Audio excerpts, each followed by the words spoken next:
right, Shalom. We're going to get started by facing the east. Let's give our praise, honor, and glory to Yahweh, Bahashem, Yahweh Shah, Bahashem, Rakak Wadash.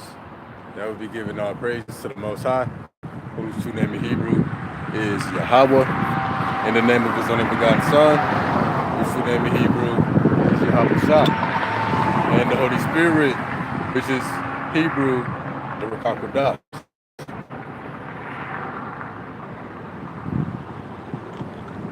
Hey, double honors to the elders and apostles, by the Holy Spirit who taught us his truth. Honors to the brothers, making their bodies a living sacrifice to push the gospel. Peace and blessings to the hopeful elect, which would be 1/3 of the Negroes, Latinos, Native Americans, and Seminole Indians who are going to receive salvation by returning back to the Most High. And Shalom to the Malak, my brother Yawanathan Bakar. Yahweh Bashem Yahshua Barakadah. Pray you having a blessed day. Okay, so we back with another in-depth breakdown of the Book of Psalms. So another Psalms of War, switched up the title for now, the Prophecy of David. And because David was more than a king, he was a prophet. Because Psalms ain't just poetry, that's all prophecy. So yeah, this is the Prophecy of David. This is going to be chapter 23.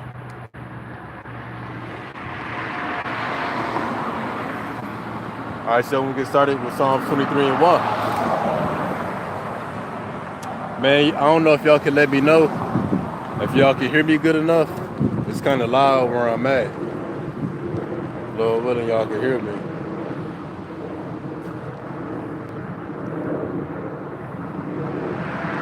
Hey, Shalom to the Malak Yahweh. Yahweh Bashem Yahshua Barakadah. Hey, I pray y'all having a blessed day. And I'm glad, my brothers in the Carolinas, I'm glad the Lord got y'all safe.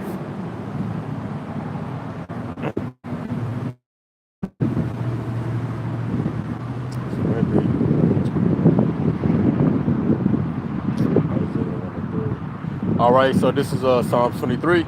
We're going to start at verse 1. The Lord is my shepherd, I shall not want. Yeah, so the Lord is our shepherd. Meaning what? He's our leader. He's our master. You know what I'm saying? A Christian can't read this. A Christian Edomite can't read that and it apply to him. No, that only apply to the nation of Israel. So-called Negroes, Latinos, Native Americans, and Seminole Indians. So yeah, the Lord is our shepherd. And it says, when I shall not want, meaning we don't need nothing else. But again, the Lord is our shepherd. Meaning what? Again, he's our leader. He's our master. That's the head. But to show that, when we come to the book of Isaiah 1 and 3, the ox knoweth his owner and the ass his master's crib. What's the ox and what's the donkey? That's cattle. Well, guess what? The cattle, they know they shepherd. That's what the Lord is saying. It goes on to say, but Israel do not know, my people do not consider. Yeah, so the cattle, the ox, the donkey, they know who they belong to. But guess what? Israel don't know who they belong to. Israel don't know who they master, who their leader is. It's Yahweh Bashem Yahweh Shah. But again, that's why David said, the Lord is my shepherd. And not just David, but all of Israel. So, also too, you go to the book of Ezekiel, chapter 34, verse 30. We belong to the Lord. We're the Lord's flock. That's why come to Ezekiel 34:30.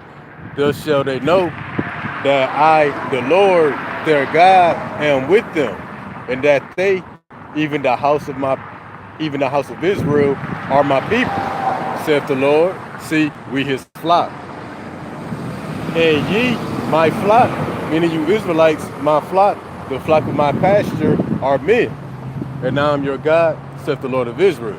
So, your average Christian, especially an Edomite, the other nations, they can't read Psalms 23 and 1 and it apply to them. Hey, the water, my brother, y'all. All right, hey, thank y'all. Oh yeah, the brother Yahweh the good, bet. I'm glad y'all can hear. So especially an Edomite Christian, they can read Psalms 23 and 1, and when they read the Lord is my shepherd, no, it's not talking to them, it's talking to Israel. And because even Sirach or Second Nezzar is one of them, the Lord said when he created the other nations got their gods. They got their idols. But what? But Israel belongs to the Lord. Again, Ezekiel 34:30, thus shall they know that I am the Lord, their God. Hey, so the Lord belongs to us. And guess what? We belong to the Lord. And that they, even the house of Israel, are my people. And ye, my flock, meaning you Israel, my flock, the flock of my pasture are men. I'm your God, saith the Lord Yahweh. So yeah, we belong to the Lord, and the Lord belongs to us. We belong together. So this is Ezekiel 36, 37, and 38. Just to further show that we're the Lord's flock. We like his cattle. Ezekiel 36, 37. Thus says the Lord Yahweh, I will yet be inquired by the house of Israel to do it for them. You know what the promise is? I will increase them with men like a flock, as the holy flock, as the flock of Jerusalem in her solemn feast. So shall the waste cities be filled with flocks of men. They shall know that I am the Lord, Yahweh Bahashem Yahweh Shah. So the other nations, they their own flock. And the other nations, they got their shepherds. They got their gods and their idols. But this is the holy flock, the flock of Jerusalem. A holy people. And when we jump to the book of John chapter 10, we're going to get verse 14 real quick. I am the good shepherd, and know my sheep, and am known of mine. So the Lord said, he know his sheep, and his sheep know him. And who the Lord's sheep be? The flock of Jerusalem, his people Israel. And how do we know the Lord today? Well, when we go down to John 10 and 27, the Lord says, my sheep hear my voice, and I know them, and they follow me. So yeah, what makes you part of that holy flock is you recognize the Lord's voice. Meaning what? When this truth come out, it clicks with you. It recognizes you, or you recognize it. It stirs up your mind by remembrance. Again, the Lord said, my sheep hear my voice, I know them, they follow me. So we following the voice of the Lord right here, even in the land of our captivity. Because Matthew, I think 28 and 18, the Lord said, I am with you even to the ends of the world. Well, far as the location, America is the end of the world. As far as the period of time, we in the last days right now. So we following the Lord right here, right now. And what's his voice? Is his word. When the scriptures are broken down correctly. But going back up to John 10 and 14, it says, I am the good shepherd, and know my sheep, and am known of mine. So Esau, Edom, the white man, the other nations, hey, this word won't click with them because they're not his sheep. So Psalms 23 verse 2 through 3, he maketh me to lie down in green pastures. He leadeth me beside the still waters. He restoreth my soul. He leadeth me in the paths of righteousness for his name's sake. All right, so we're going to break that down.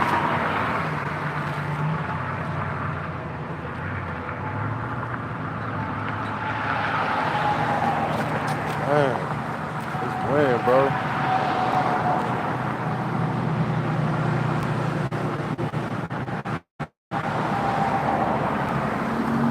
So again, Psalm 23 and 2, he maketh me to lie down in green pasture. He leadeth me behind the still waters. So that green pasture in the still waters, it's a metaphor.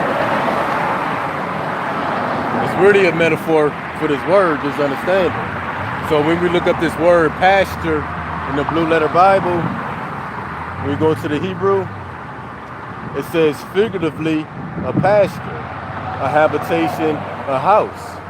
And then when we look up this word pasture, the definition is a land used for grazing. Then we look up the first definition, it says land covered with grass and other low plants suitable for grazing animals, especially cattle or sheep. So yeah, we the Lord's sheep. And in these last days, he's causing us, to lay down a green pasture. And what's that green pasture? Is really this word. And then we also go back to Psalms 23 and 2. He maketh me to lie down in green pastures. That's his word. He leadeth me beside the still waters. The still waters, that's also the word as well. But when we come to the book of Jeremiah, chapter 2, verse 13. Through Jeremiah, the Lord said, for my people have committed two evils. They have forsaken me, the fountain of living waters, and hewed them out cisterns, broken cisterns that can hold no water. So the Lord said, my people forsaken me. I'm the fountain of living water. So the Lord, he's the still waters in Proverbs 23 and 2. The still waters being his word. The green pasture being his word. And what does sheep or cattle do in green pasture? They feast. And what do they do by the still waters? They drink. And then when we come to the book of John, chapter 6, verse 35, what did the Lord say? Further proving that he's the green pasture in the still waters. Yahushua said unto them, I am the bread of life. And then what did we get previously? He's the fountain of living water. So again, John 6 and 35, I am the bread of life. He that cometh to me shall never hunger. He that believeth on me shall never thirst. So yeah, the Lord is leading us to the green pasture. He's leading us to the still water. That's another way of saying is that he's leading us into this understanding. And then when we go to the book of Isaiah, chapter 55,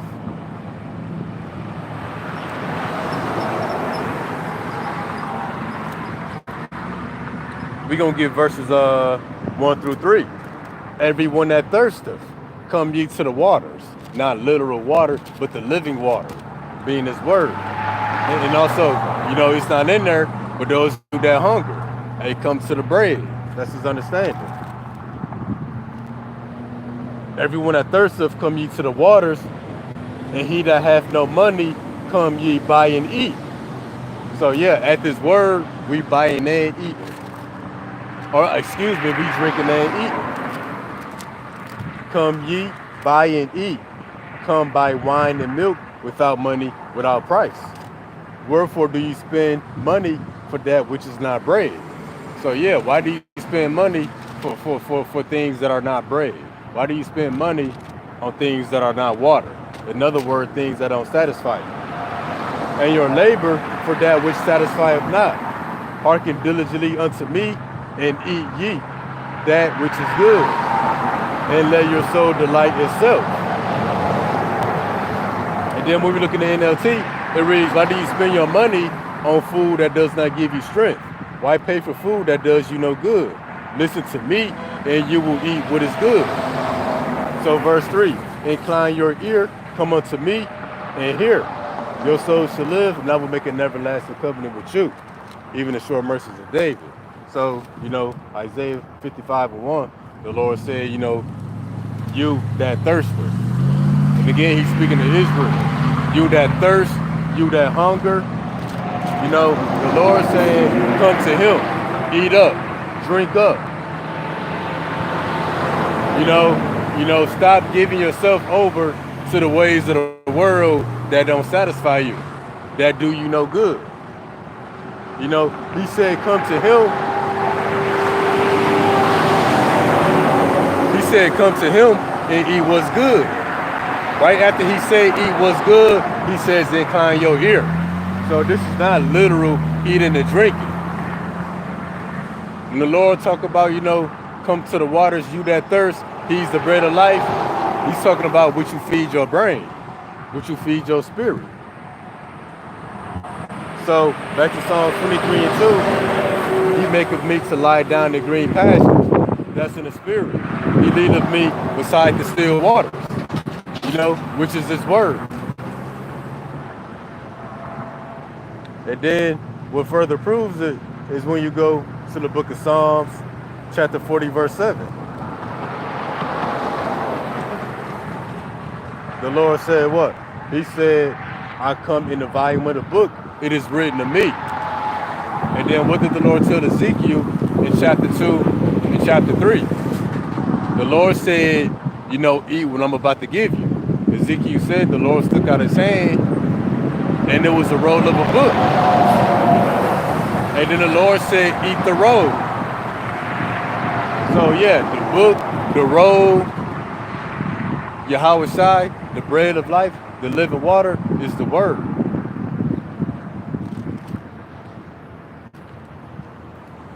And then what? We went into this yesterday, Psalms 22 and 26. Psalms 22, 26. The meek shall eat and be satisfied. They shall praise the Lord that seek him. Your heart shall live forever. So yeah, the elect in these last days, they get full of this word. We constantly eating, drinking, and digesting the word. Because everybody can't digest the word. You know what I'm saying?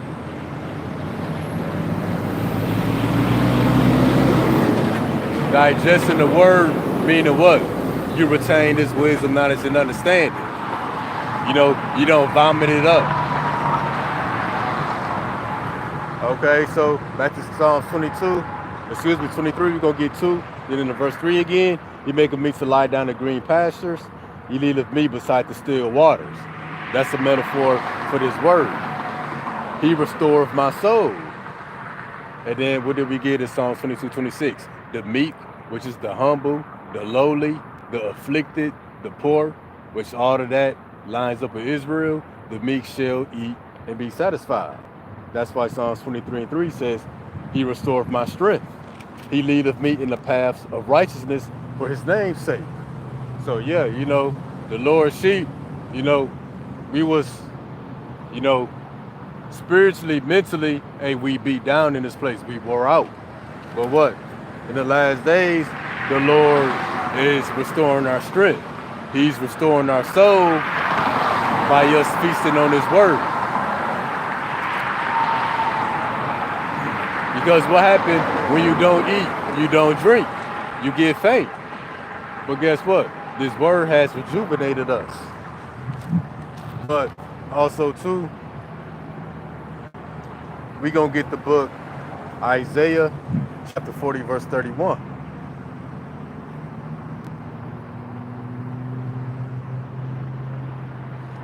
But they that wait upon the Lord shall renew their strength. How's our strength being renewed?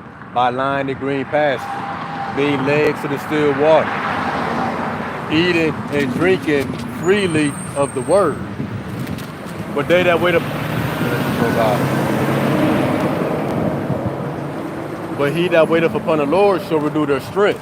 So the elect in these last days, we having our strength renewed. While everybody else, ready to give up, ready to check out, committing suicide, they done had it.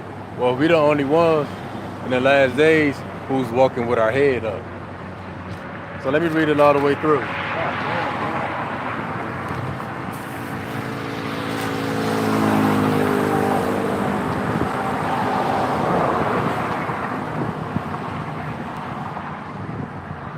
Again, Isaiah 40:31. They that wait upon the Lord shall renew their strength. They shall mount up with wings as eagles. They shall run and not be weary. They shall walk and not faint. Yeah, so that goes to the spiritual powers as well. So what? This word gonna turn into something bigger. You know, the understanding we got now.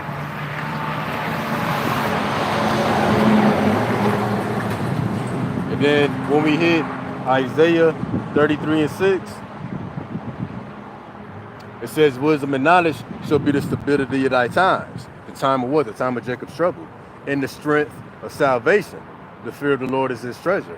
So what? This wisdom, this knowledge, this living water, this green pasture is renewing our strength in the last day. And that's what's going to be what keep us stable in the times of trouble that we're coming into.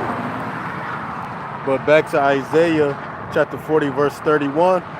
This is important because when you go to the end of the verse, after it says, you know, the Lord shall renew our strength, it says they shall walk and not faint. Because this is the chapter, Psalm 23, where it speaks about walking through the valley of the shadow of death, which really translates to America first, but it's really the whole world, but really America.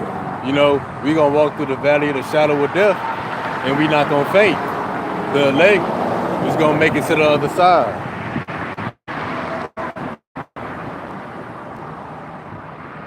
Okay, so now we're going to go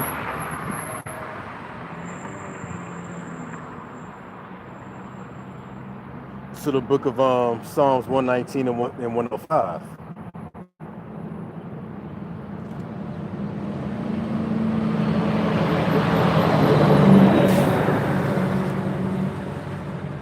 Because again, Psalms 23, he restored my strength. That's by the word, us feasting in the green pasture, drinking of the living water. It says he leadeth me in the path of righteousness. And that's the word that's leading us in the path of righteousness. So Psalms 119, 105, thy word is the lamp unto my feet and the light unto my path.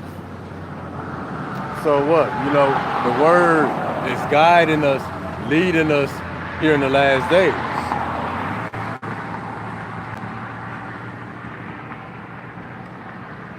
And then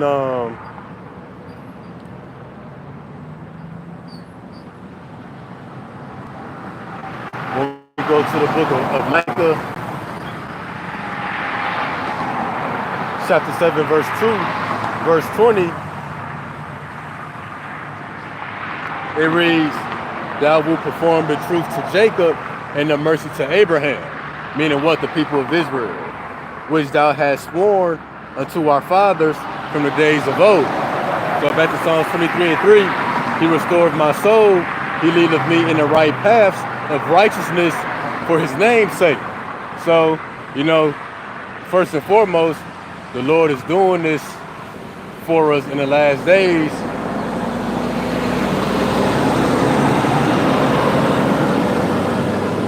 Because he promised.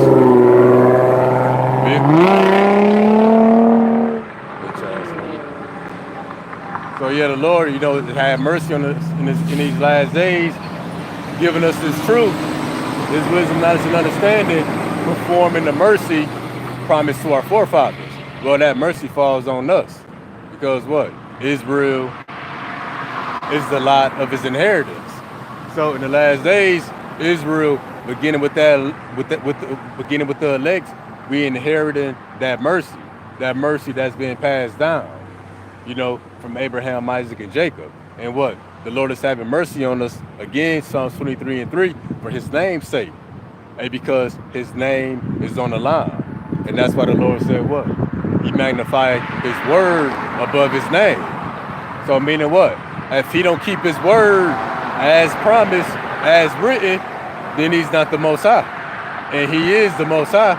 So everything he wrote, recorded in the book, everything he spoke, you know, performing the mercy, promised to Abraham, Isaac, and Jacob, well, we're going to receive that mercy. Because his name, his reputation is on the line. So back to the book of Psalms 23. Matter of fact, let me read this again, Micah 7 and 20. Let me read Psalms 23 and 3, Micah 7 and 20. Then we're going to move on. He restored my soul. That's by us feasting on his word, drinking of the word, eating of the word. That green pasture, that living water, us being his sheep. He restored my soul. He leadeth me in the paths of righteousness. That's the word being a lamp to our feet. For his name's sake. Again, for the mercy promised to our forefathers. Now Micah 7 and 20. Thou will perform the truth to Jacob and the mercy to Abraham. By what? Performing it to the seed of the promise, which thou hast sworn unto our fathers from the days of old. So yeah, the Lord is performing the act of mercy that he promised long ago. So now when we come to Psalms 23, verse 4, matter of fact, let me see what's going on here.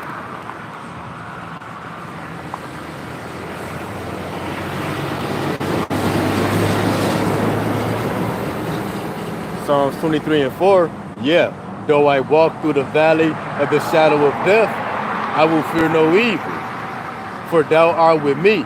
Thy rod and thy staff, they comfort me. And that's important that in verse 3, it says he restoreth our soul. Why? Because we're walking through the valley of the shadow of death. Unless the Lord restores your soul, renews your strength, by his wisdom, knowledge, and understanding, you're not going to make this walk through the valley of the shadow of death. And back to Isaiah 40 and 31, when it says the Lord will renew our strength, it says we will walk and not faint. Yeah, because most of our people, they gonna faint here in the land of the valley of the shadow of death. And let's show that our people gonna faint real quick. I ain't been here in a minute. This is Amos 8 and 11. So we're going to start at verse 11. Behold, the days come, saith the Lord Yahweh, that I will send a famine in the land. Not a famine of bread, nor a thirst for water, but of hearing the words of the Lord. And what do we get? This word, Yahweh Shai, that's the bread of life. This word, who is Yahweh Shai, because he come in the volume of the book, this the living waters. So it's going to be a shortage of literal bread, literal water, but also a shortage of the bread of life, a shortage of the living waters. Why? Because they're going to cut out this truth. They're going to cut the lights off on us.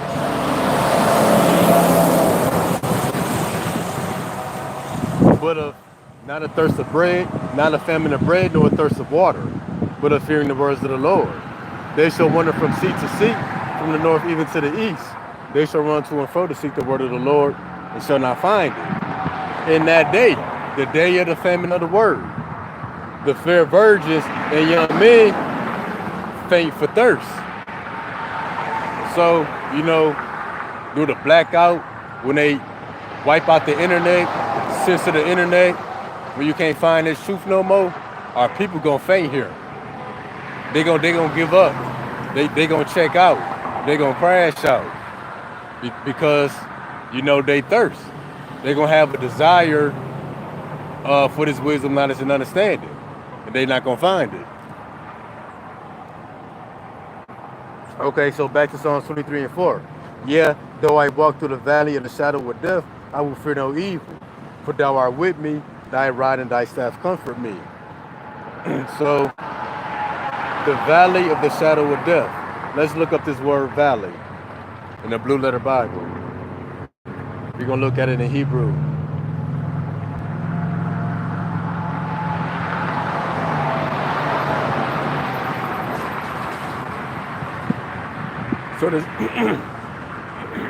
So this word valley, it says a valley, a steep valley, a narrow gorge. We're going to break all of them down real quick. So when you look up valley, a valley is a lowland. It's a low place. So here it says a valley, a low area of land between hills or mountains. Then it says a steep valley. When something is steep, it means it's deep. there's depth to it. So America is that valley. This is that low place. Not in the physical sense, but in the spiritual sense. Because what? This place, the people got no standards, there's no morals, there's no values. Like you might tell somebody, like, man, you low down. I ain't think you could get any lower than this. Well, that's true for America. It don't get no lower than this. So in the spiritual sense, America is that valley. And then right here it says a narrow gorge. Now let's get what a gorge is. It reads,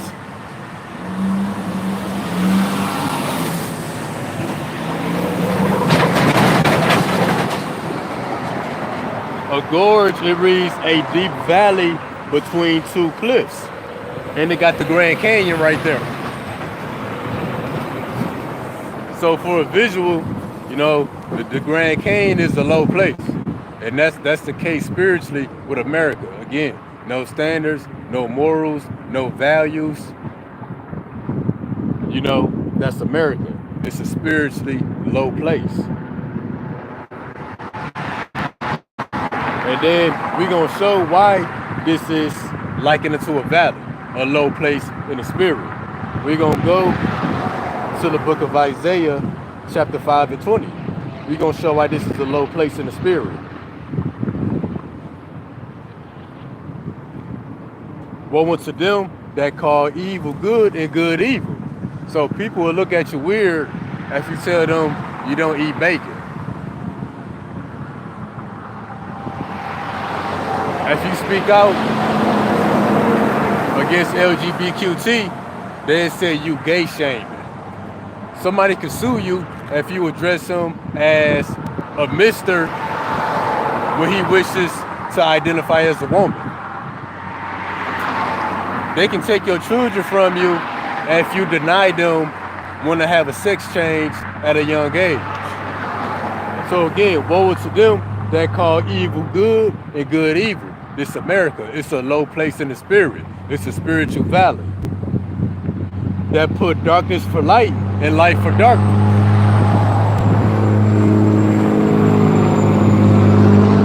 What's that light? It's true wisdom.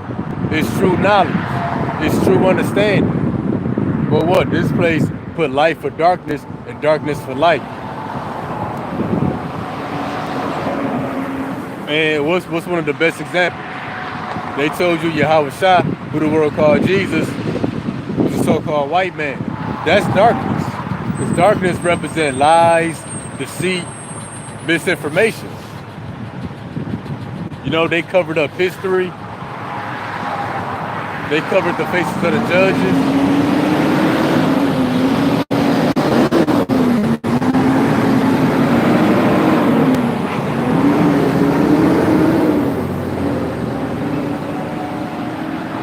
So yeah, they put light for darkness and darkness for light. You know, in other words, putting good for evil and evil for good. You know, everything is really backwards in this society.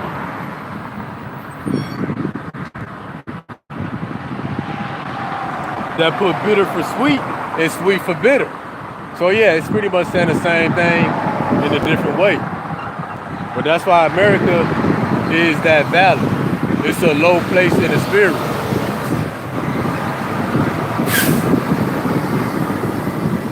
It gets no lower than this. As a matter of fact, we're going to jump to the book of Revelation 17. We're going to start at verse 3. So he carried me away in the spirit into the wilderness, and I saw a woman, which represents America, sit upon a scarlet-colored beast, full of names of blasphemy, having 7 heads and 10 horns. And the woman was arrayed in purple and scarlet color, decked with gold and precious stones and pearls, having a golden cup in her hand. And what is the Lady Liberty holding up? That's that golden cup.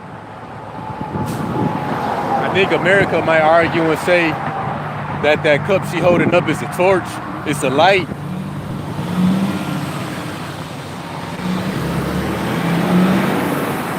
But she really holding up a cup. You know, what they tell you it is, what it look like. If it look like a duck, quack like a duck, it must be a duck. So she holding up a goblet. And it goes on to say, having the golden cup in her hand, full of abominations and filthiness and fornication. And upon her forehead was the name written, Mystery Babylon, the great, the mother of harlots, the abominations of the earth. So all of the wickedness, lies, deception, the abominations, the filthiness of the people, it starts here in America. For example, LGBTQ started in America. Gay marriage was first legalized here in America. And then what? It spread throughout the rest of the earth. So that's why America is that valley. When you say the valley of the shadow of death, valley is literally a land. And this place, and this is that place. But also too, we go jump to the book of Job, chapter 10, verse 22. Start at 21. Before I go, whence I shall not return, even into the land of darkness and the shadow of death. So even Job spoke that he would go to the valley of the shadow of death. Hey, so it's a strong possibility Job is back right now. And you know, I forgot to mention this at the beginning when we started going into the valley of the shadow of death. It's not no shadow realm. That's not you being stuck in a purgatory. That's not a place you go where you got. That's not a place you go where you die. That's not you. You sleep. You're trying to wake up, but you can't wake up. They say demons sitting on you. No. The land of the valley of the shadow of death, that's a literal place, and we living in it. You know, it's not some imaginary shadow world. It's not no imaginary place. It says a land of darkness as darkness itself. So a land of darkness, where they put good for evil and evil for good. The place of abominations. So again, a land of darkness as darkness itself, and of the shadow of death, without any order. Yeah, there's no order in this place. A man can be called a woman can be called a man. You know, you can transition, be in between. There's no standards, no morals, no values. You know, everything is blurred. But that's why it says a land of darkness. Because in the darkness, you can't distinguish what's what. And that's the case with America in the last days. A lot of people, you can't distinguish if they're a man or a woman. You know, man can marry man. You can marry an animal. You can marry a tree. You can identify as them or they. You know, and concerning the household, we used to have parents, then there used to be children. For the most part, there is no parents or children. You know, it's just people living. Again, that's why it says the land of darkness itself, a place where there's no order.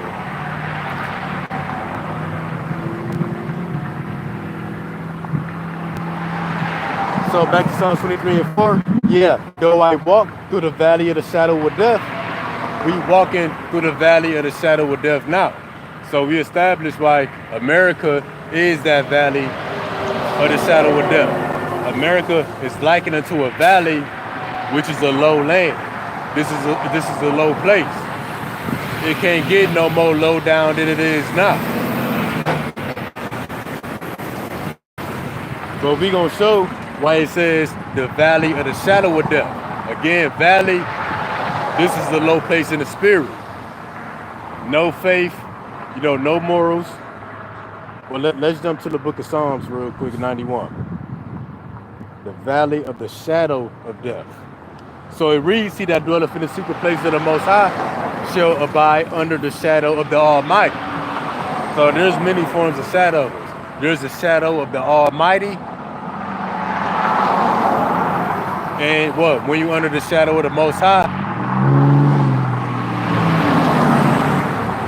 that's what? That means you're being influenced and guided and directed by the Most High.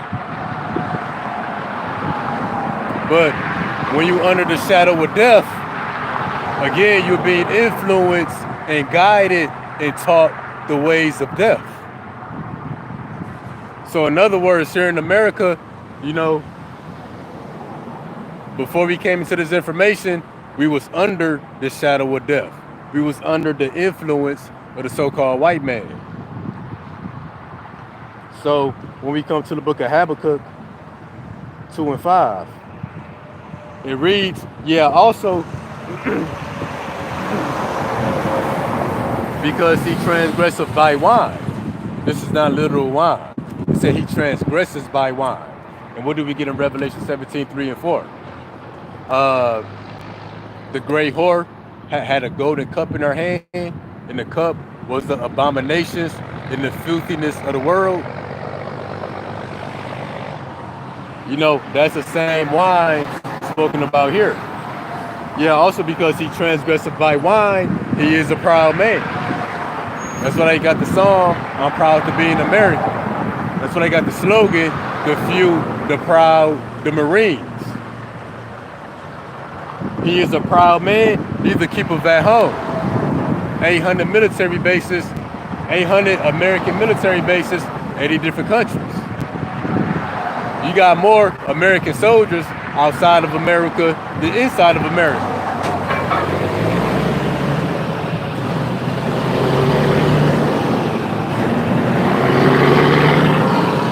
All right, so again, yeah, because he transgressed by wine, he is a proud man, he's the keeper at home, who enlargeth his desire as hell, and is as death. See, he is as death, and cannot be satisfied, but gathereth to him all nations, and heapeth unto him all people. That's why people flock to America. He's trying to gather all people unto himself to establish that one world order. But it said he is as death. He transgresseth by wine, because the doctrines and philosophies of the white man, it leads to death. Like LGBTQ, you know, it leads to death. And what? It prevents life. Two men or two women, they can't produce life. And then what? You got abortion. People say they can't have children because they can't afford it. That's the white man's philosophy. Yeah, it does cost, but that's why it says he is as death. And we're going to continue on that. We're going to get the book of Revelation 6 and 4. Because again, here in America, the valley, the shadow of death, we break it down what it means when you say the shadow of death. Like we read Psalms 91, that in the secret place of the Most High, those of us who got this understanding, that we're going to dwell under the shadow of the Almighty. But if you're not under the shadow of the Almighty, that means you under the shadow of death. You under Esau's influence. So Revelation 6 and 4, we're going to show why he is as death. And there went out another horse that was red, and power was given to him that sat thereon to take peace from the earth. This represents Esau. He's taking peace, he's taking life from the earth, because he is as death. And that they should kill one another. And there was given unto him a great sword. Esau was given that great sword, Genesis 27, I think like verses 38 through 41. When Isaac told him what? You should live by your sword. It said what? To kill one another, to take peace from the earth. That's war. Because what's the opposite of peace? War. And what does war lead to? It leads to death. That's why there's a Second Amendment, a right to bear arms. In other words, a right to kill another person if you feel the need to do so. then what? He's taking his blessing, the sword, and gave it to everybody. That's why it's more guns in America than any other place in the world. That's why under his influence, hold on.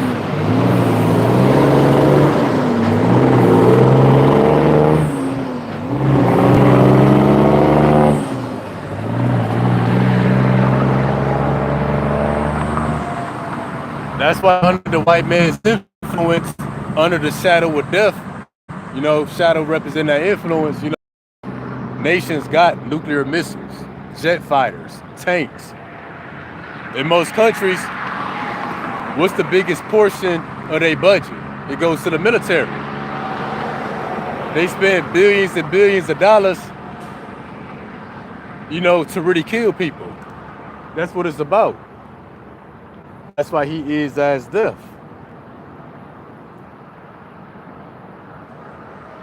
And then when we go to the John chapter 10, verse 10. The thief cometh not but to steal and to kill and to destroy. That's what's been happening to the earth under his influence. I am come that they might have life, that they might have it more abundant. So Yahushua, he's restoring life to the earth. But Esau the white man, he's taking life from the earth. He's taking peace from the earth. He's creating war, death. Hey, it's more ways to die than there's ever been. In the ancient world, you would die from one of a few things. You would die either from the sword in battle, or, it could be the teeth of wild beasts. You would die from the sword. You would die from pestilence, some kind of illness or disease. You would die from famine. Them the three ways you would die in the ancient world. Hey, there's billions of ways to die here in America. That's why they had to show 1,000 ways to die. You can die from eating the wrong bologna, like Boar's Head. It's all these food recalls. They killing people. You can die from taking too much medicine. You can die if you get a blood transfusion and it turns out, that it's HIV in the blood. You can die from overeating. That's why America is the valley of the shadow of death. The valley, which is the low land, America is a low place in the spirit. There is no order. They put good for evil and evil for good. In the shadow of death, you under Esau's influence, as opposed to being under the influence, under the guidance of the Most High. But then also too, that shadow, it represents darkness. So we're gonna come back to the book of Psalms 23 and 4.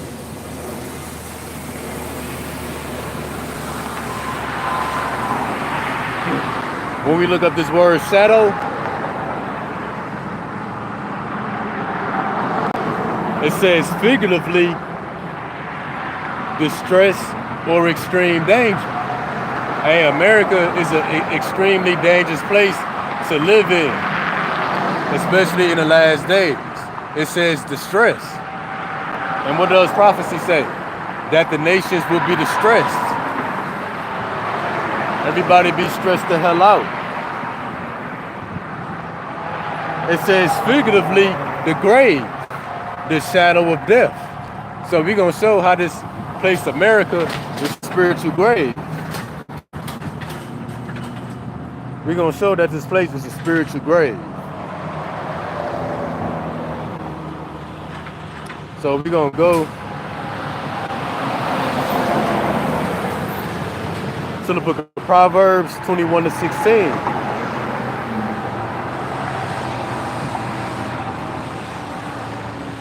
The man that wandereth out the way of understanding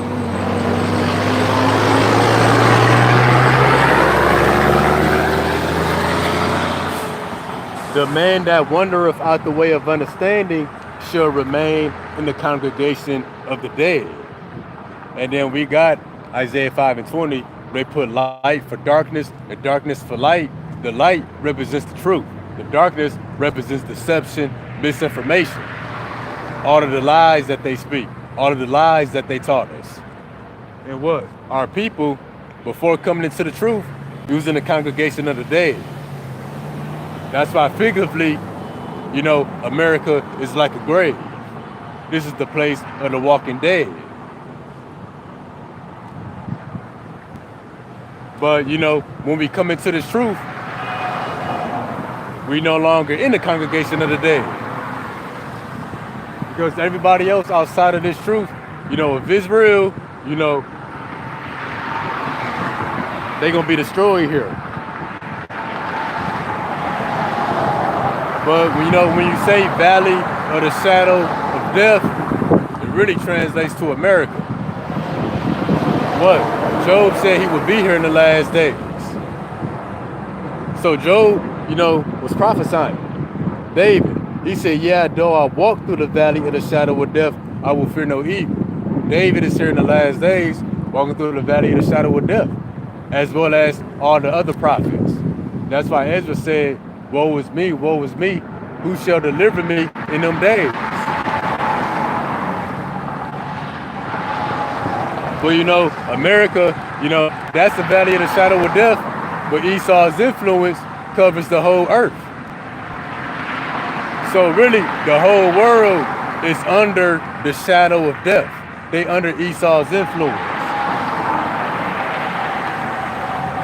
And when we come to the book of Isaiah, chapter 60, verse 2, it says, for behold, the darkness shall cover the earth. That's deception, misinformation, lies, the ways of the white man. For behold, the darkness shall cover the earth, and gross darkness the people. But the Lord shall arise upon thee, and his glory shall be seen upon thee. So the glory is being seen on us right now. And what's that glory? This knowledge. But yeah, that just showed that the whole world and the people therein, they would be totally covered in darkness. Like this America, it's likened until the nighttime. You don't know where you're going. You don't know what move to make. Our people lost here. And that's why the word is what? A lamp to our feet. So America is the valley of the shadow of death. A valley which is a lowland. America is a low place in the spirit. That shadow represents darkness. The shadow of death, meaning you under Esau's influence, as opposed to being under the shadow of the Almighty, which is the Most High's influence, which leads to life. The shadow of death are the ways of death.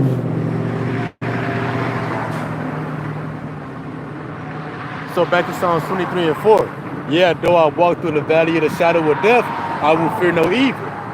Yeah, because we learned the Lord created evil. The Lord is controlling the evil. So we don't fear the evil, we fear he who created it. Because ultimately, he controls it. And what was Yahweh Shai's prayer? I pray not that you should take them out of the world, but that you should keep them from the evil. Here in the valley of the shadow of death, which first and foremost is America. And then the valley, again, which is a low place, usually situated between two mountains. And that's why this place is like that's why the Lord said, broad is the way, wide is the gate that leads to destruction. And because most of our people, they're not going to make it out of here.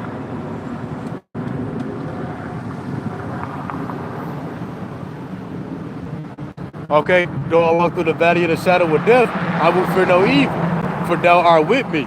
The Lord said he's with us even into the ends of the world. How is he with us? Through this word, through this understanding. He says, thy rod and thy staff comfort me. You know, a staff, it what? It holds you up. It supports you, you know, as you walk. And his word is like a staff that's supporting us as we walk through the valley of the shadow of death. You know, so it's more than just a physical walk. It's a spiritual walk. And spiritually, hey, most of our people are trapped here.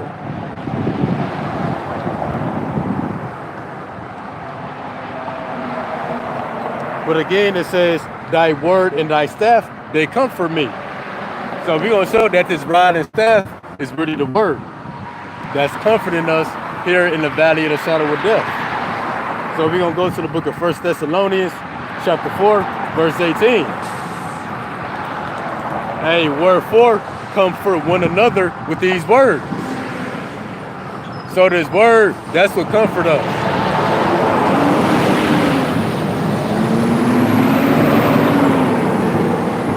The word is the staff that supports us as we walk spiritually through the valley of the shadow of death.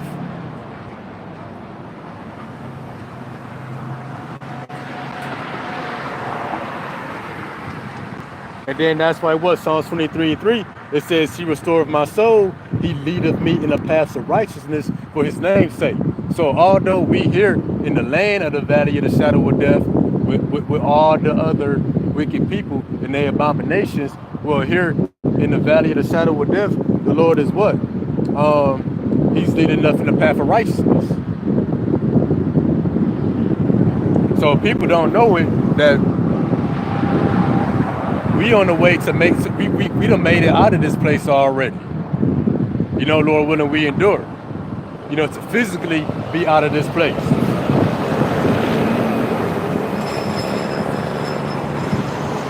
But you know, mentally, spiritually, we're not even here. Because again, it's a spiritual walk. It's a mental battle.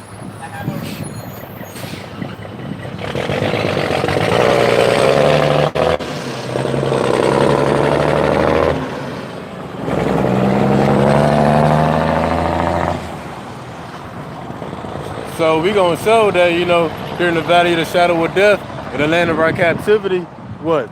The Lord is leading us in the paths of righteousness.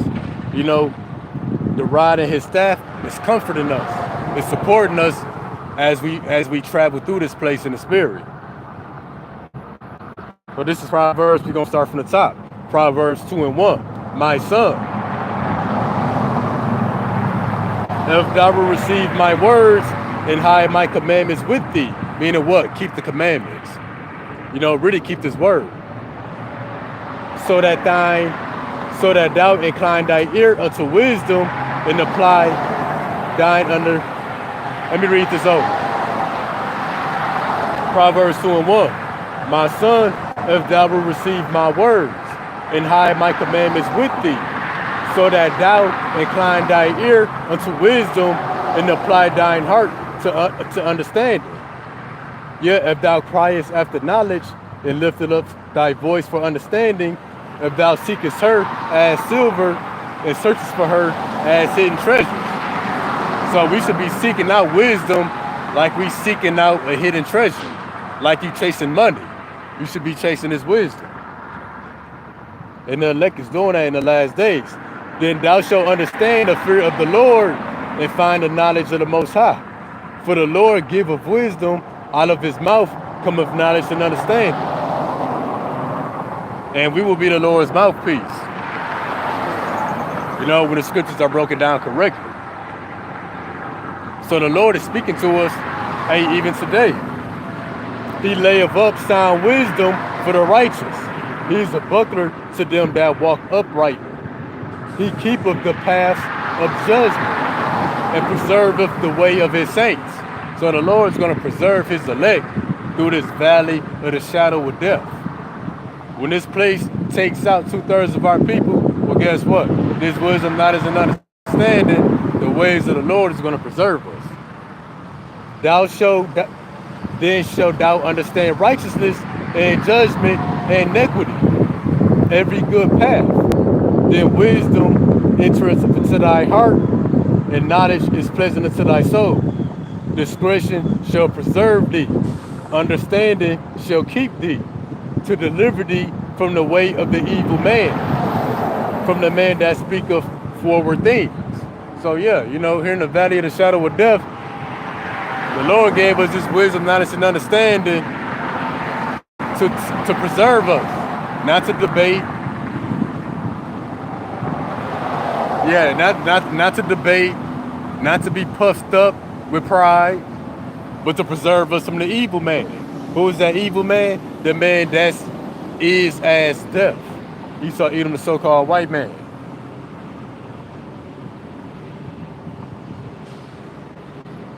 So again, that's why it says, yeah, though I walk through the valley of the shadow of death, I will fear no evil, for thou art with me. How is the Lord with us? With his wisdom, knowledge, and understanding. Thy rod and thy staff, which is the word, they comfort me. And that goes back to Isaiah 33:6. Wisdom and knowledge will be the stability of thy times.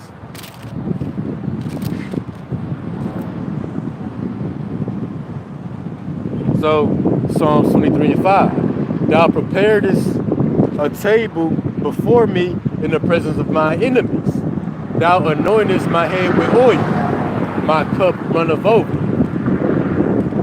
All right, so we're going to break that down now. So it says, thou preparedst a table before me in the presence of my enemies. This is not a literal table. And it's really going into the book. But we're going to show this real quick. We're going to go to the book of Habakkuk, chapter 2, verse 2. And the Lord answered me and said, write the vision, make it plain upon tables, that he may run that readeth it. What's the vision? Prophecy.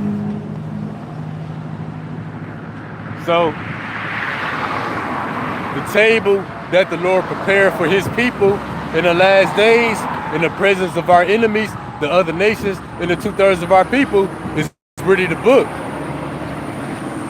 That's the table that's prepared. Like you will fix up a table, you might put your water, your vegetables, your meat, your carbs. Well, that's the same case with the word. And that's why we got, at the beginning of Psalms 23, when it says he maketh meats to lie down in green pastures, leadeth me to the still waters. The elect we have in the feast in the last days. Eating the bread of life, drinking the living waters. But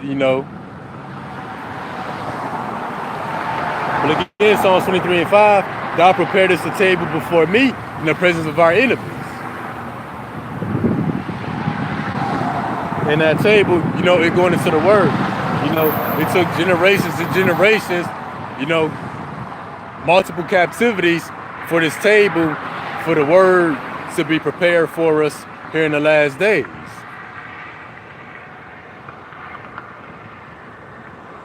And then, matter of fact, we're going to get this book of Acts 7:20.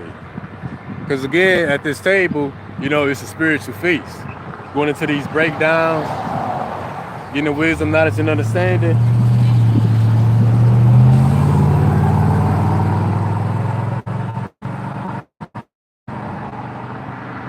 So we're going to get Acts 20:7.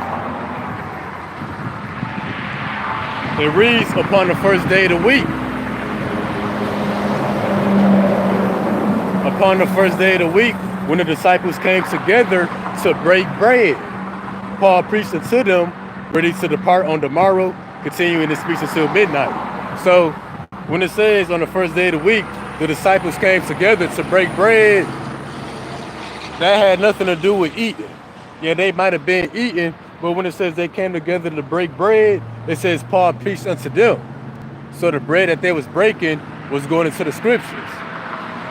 That's why when we explain stuff, it's known as a breakdown.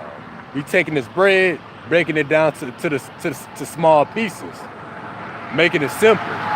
So what? Feed the Lord's sheep. Even Yahweh, when it says, see, he blessed the bread and break it and ate it, it was deeper than just eating. They was breaking down the scriptures being taught. So that's the table that's prepared for us in the face of our enemies. You know, the Lord is establishing the kingdom, building up a government, raising up the third temple, the tabernacle of David here in the face of our enemies. You know, we the future government. We the kingdom of heaven. We the real third temple. You know, Lord willing. And that's all being prepared, right here in America. Because when we go to the book of Isaiah, chapter 2, verse 2,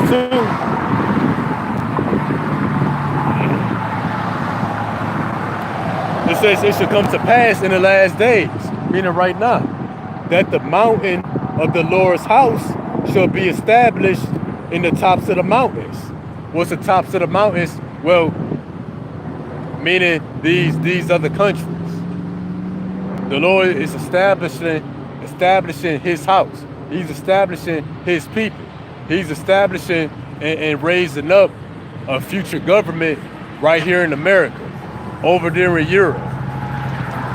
You know, anywhere we were scattered to.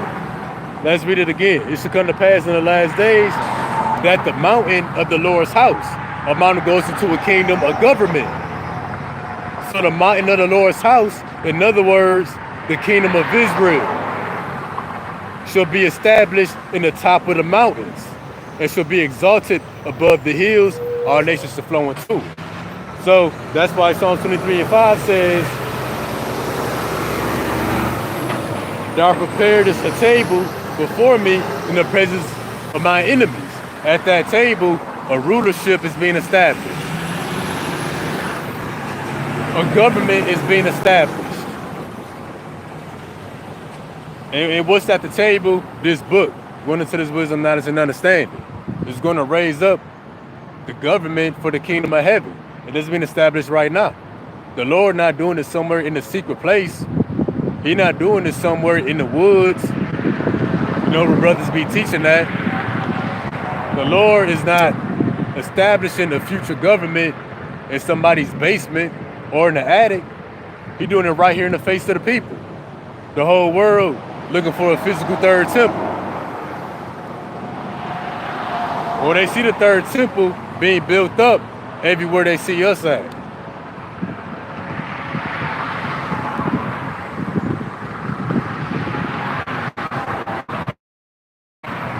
Okay, so we're going to get Habakkuk chapter 2, verse 14.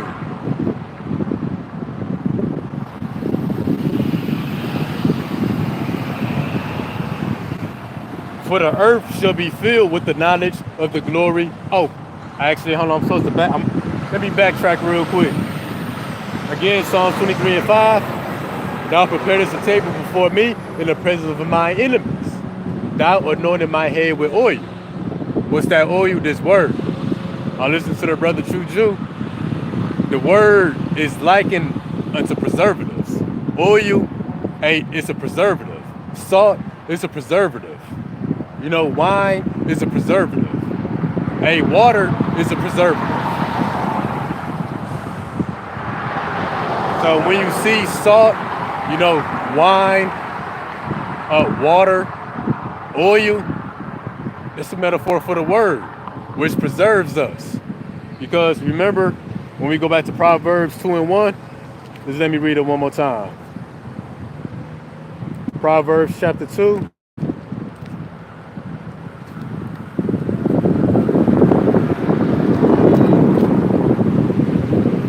I think verse 11, it said, discretion shall preserve thee, understanding shall keep thee. That's the word. You know, this oil, the salt,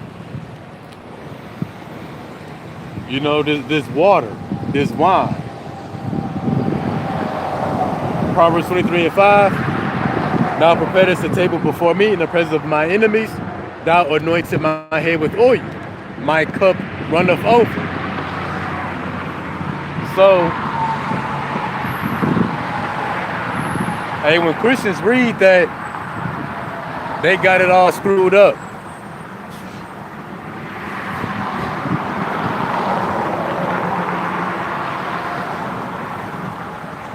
So when it says, When it says my cup runneth over, that's not talking about the Lord pouring blessings out on you.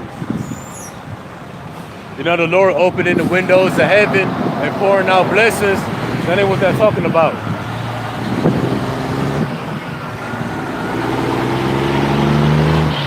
Hey, but it is some truth to that. Because ultimately, you know, the blessings that the Lord is pouring out, that's coming down from heaven, it will be the living waters. It will be this understanding. So when it says my cup runneth over, that's really us being full of this living water, being full of this wisdom, knowledge, and understanding. Because you gotta understand, your body is a vessel for your spirit. Your vessel, you know, your body, in Proverbs, Psalms 23 and 5, is likened unto a cup.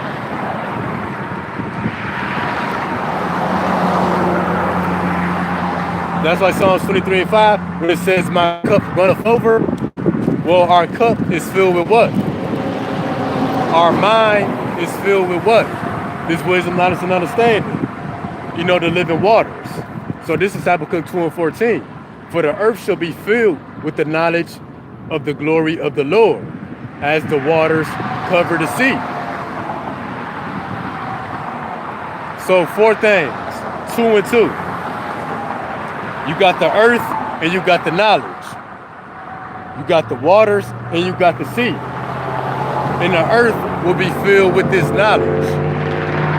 The earth will be covered with this knowledge, as the waters cover the sea. What's the water? The living waters. This understanding. What's the sea? That's the people. And let's just prove it real quick.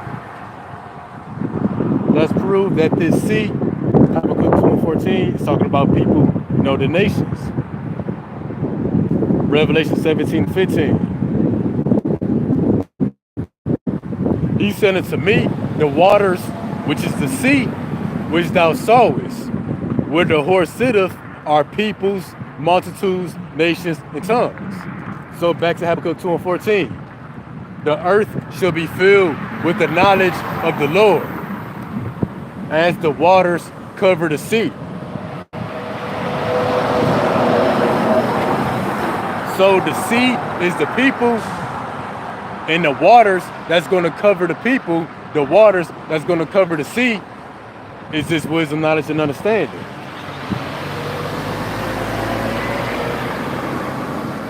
And that's why when we come back to Psalms 23 and 5, when David said, thou anointest my head with oil, my cup runneth over, hey, we done got full of this wisdom, knowledge, and understanding. You know, sometimes you might see a fountain, you know, it's water that fill up in one cup. Then when that cup fill up, it fills up another cup.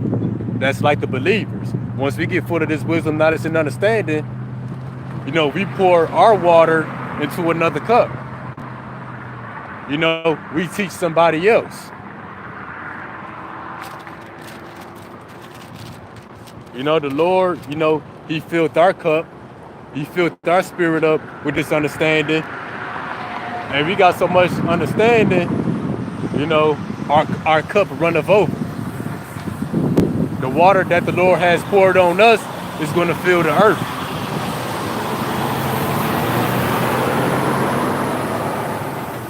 That's why it says, you know, the earth will be filled with the knowledge of the Lord. The Lord will fill our minds with his wisdom, knowledge, and understanding. So much of it that our cup will run over. That is not wisdom, knowledge, and understanding, you know, we will spill it all over the earth. Meaning what? The truth will take over. And that's why when we come to the book of John, chapter 7, verse 38,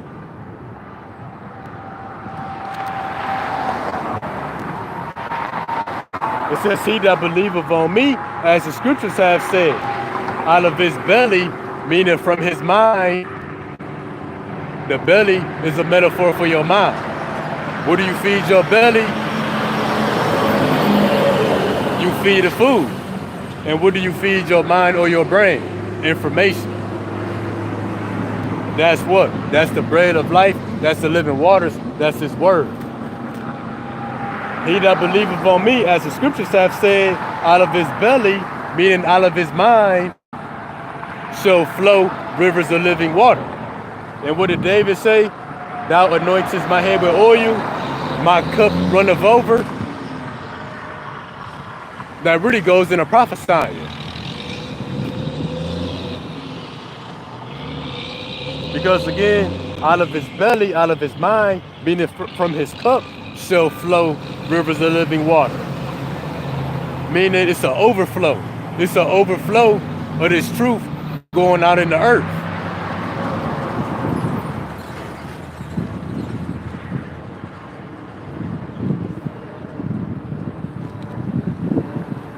So yeah, you know, the belly, the mind, the vessel, the cup, it's overflowing with this living water, this wisdom, knowledge, and understanding. Accomplishing Habakkuk 2:14. The earth will be filled with the knowledge of the glory of the Lord. That's from our cup running over. In other words, overflowing. You know, overflowing with living waters.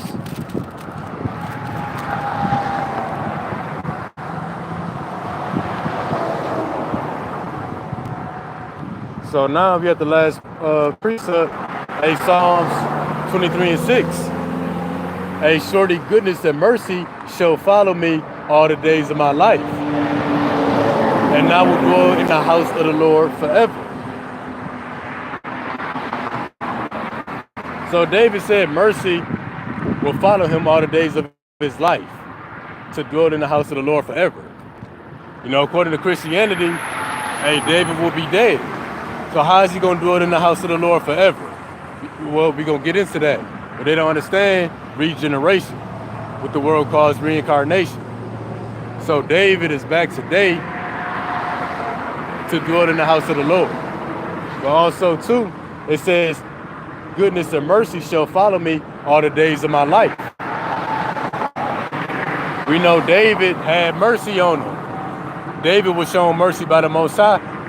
You know, in the book of Samuel, 2 Samuel. But when it says mercy shall follow me all the days of my life, what? That mercy will follow us through multiple lifetimes. So what? Through our different incarnations, regeneration after regeneration, the Lord always had mercy on his elect. He always had some mercy on his elect. So when David said, goodness and mercy shall follow me all the days of my life, that's not just talking about back then. That mercy has followed us to this lifetime in the regeneration.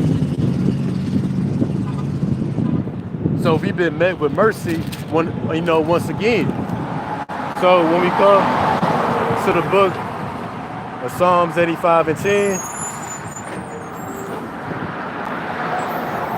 it says what? Mercy and truth are met together. Righteousness and peace have kissed each other. So what? That's that mercy. That's mercy following us. You know, because for generations, we didn't have this truth. But the Lord chose this generation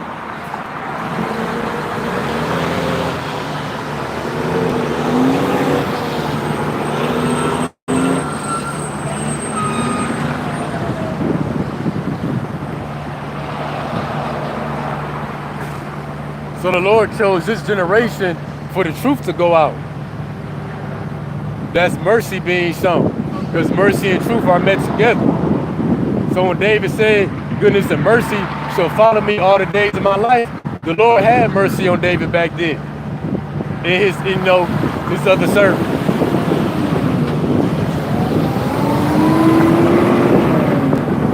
But you got to understand that mercy is not limited to just one lifetime. No, that mercy has followed us to the future, which is now. And David is back to receive that mercy. Mercy and truth are met together. And so David back today, he's in the truth. The other servants and other servants, the prophets, they back today. They in the truth.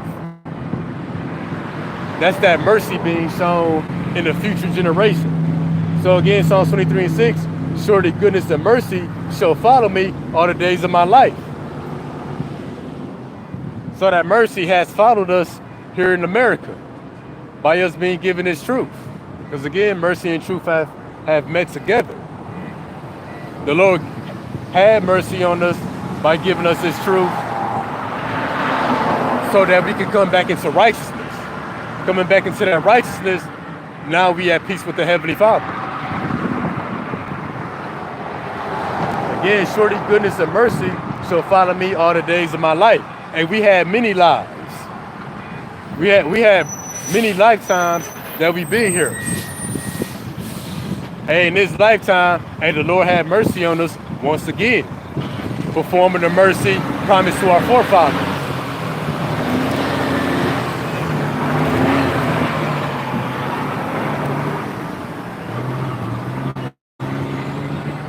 So we're going to go back to the book of Isaiah, chapter 55, verse 3. Incline your ear, come unto me. Meaning what? Come into this truth. The Lord giving the truth, that's an act of mercy. Incline your ear and come unto me. Hear, and your soul shall live. I will make an everlasting covenant with you, even the sure mercies of David. So yeah, that mercy will fall on the house of David in the future, which we in that future receiving the mercies of David. Because the Lord will have mercy on the house of David, which will be the elect. It won't be all of Israel in this lifetime.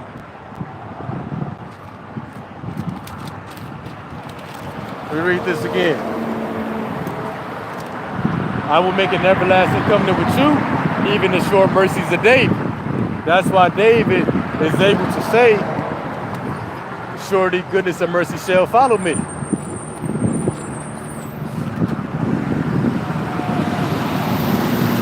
Goodness and mercy shall follow me all the days of my life. That's in multiple lifetimes. And I will dwell in the house of the Lord forever. So David is back receiving that mercy. The house of David is back receiving the mercies of David to dwell in the house of the Lord. And that's why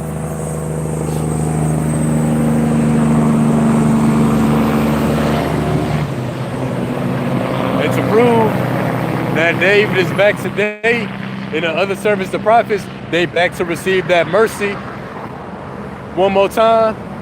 You know, the fullness of the Lord's mercy. Amos 9:11. In that day, I will raise up the tabernacle of David that is fallen. That's mercy. You know, for the Lord to raise us up here in the last days. Because when you read Malachi 1 and 4 concerning Edom, they say we are impoverished, but we will rebuild. The Lord said they shall build, but I will throw down. So we're in the days in which the Lord is tearing down everything. But in the midst of Him tearing down everything, He's preserving us. And not only preserving us, but increasing us. That's that building up. That's that increase. In that day, I will raise up or build up the tabernacle of David that is fallen. Not a literal house, but a spiritual house. Because what? Yahushua, He's the chief cornerstone. And we what? We as lively stones make up a spiritual temple. In that day, I will raise up the tabernacle of David that is fallen and close up the breaches thereof. And I will raise up his ruins. I will build it as in the days of old. So the tabernacle of David is being built up and established in the tops of the mountains, in the faces of our enemies right now. And there ain't nothing that the other nations can do about it. But yeah, you know, that's mercy. Not only for the Lord to preserve us, but to increase us in the last days when He's tearing down everything else. That's the tender mercies of David. That's going to fall on the house of David. Because again, Psalms 23 and 6, when David says, surely goodness and mercy shall follow me all the days of my life, that's not just talking about David, but the elect, which is known as the house of David. That mercy will follow the elect from generation to generation, lifetime after lifetime, all the way to the future, which we in right now.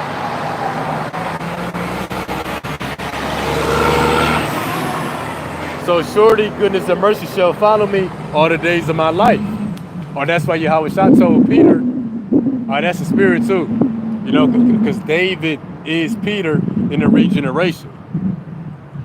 And what did Peter ask Yahweh Shah? You know, we have forsaken all and followed thee. You know, what shall we have? Yahweh Shah told him, hey, when the Son of Man shall sit on the throne of his glory, y'all shall sit on the throne of y'all glory, on the 12 thrones, judging the 12 tribes of Israel. So the Lord's mercy was always pointing to a future generation. This is that chosen generation that the Lord will have mercy on us. He will call us out of darkness into his marvelous light. And then what? Again, surely goodness and mercy shall follow me all the days of my life. I will dwell in the house of the Lord forever. That's that spiritual house. Well, we're going to get this last precept before my phone die. Proverbs 23 and 4. You know, the house of the Lord is a spiritual house, but it's going to turn into a physical house, that being the kingdom of heaven. So this is Proverbs 23 and 4. And by knowledge, and by knowledge shall the chambers be filled. Hold on, that ain't it. 24 and 3. Proverbs 24 and 3. Through wisdom is a house builded. That's the Lord establishing the house of Israel in the presence of our enemies. That's a table that's prepared for us in the presence of our enemies. So when David said, I will do it in the house of the Lord forever, in other words, we would be in this truth. Through wisdom is a house builded, and by understanding is it established. So, first and foremost, the house the house of David, that they would dwell there forever, is a house of the Lord. So this is a house of wisdom, a house of understanding. That's going to what? Turn to a future kingdom. Hey, so that's it. We see the popos about to roll up. So, yeah, you know, David said we should do it in the house of the Lord forever. It said by wisdom is the house built, and by understanding is it established.